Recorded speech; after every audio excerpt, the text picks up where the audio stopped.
Binasted ba ni Jillian Ward si Jeff Moses?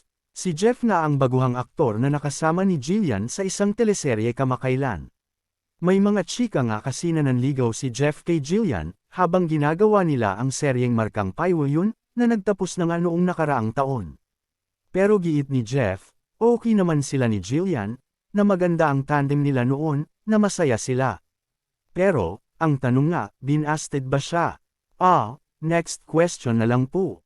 Sagot ni Moses. Pero sabi pa rin niya, hindi raw talaga siya nanligaw kay Jillian noon. Baka naman may jowa si Jeff ngayon. Secret. Meron ba? Wala. Pautol-utol na sabi ni Jeff. Pero, type mo ba talaga si Jillian, at ginusto niyang ligawan noon? Ano lang, naging malapit talaga kami. Kami ni Jillian, sobrang close namin, at maganda ang friendship namin, sagot niya. Well, hindi na nga si Jeff ang ka-love team ni Jillian ngayon, dahil naaga na nga ni Michael Sager si Jillian sa kanya. Sina Jillian at Michael nga ang makasama sa Imi Ilonggo Girl, na patok sa mga manunood ngayon.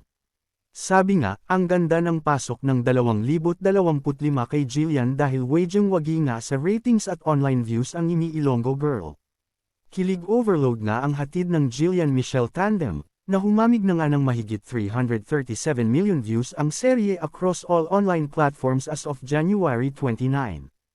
Anyway, masayang-masaya rin ang mga fani sa ginawa ni Jillian kamakailan, na dinalaw ang isang lol ang nakakonfine sa ospital, habang nagtetapping sila ng serye roon. Akala nga ng mga nakasaksi ay saglit lang daw sisilip si Jillian pero nagulat sila na nakipagkwentuhan ang aktres sa lola at sa apo nito.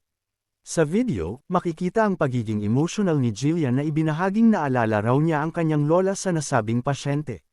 Matatanda ang pumanaw ang lola ni Jillian noong kasagsagan ng COVID pandemic. Naantig din ang netizens at marami ang pumuri sa ginawang ito ni Jillian na kahit nasa taping ay nagawang bumisita sa nasabing lola. Nice one, Jillian.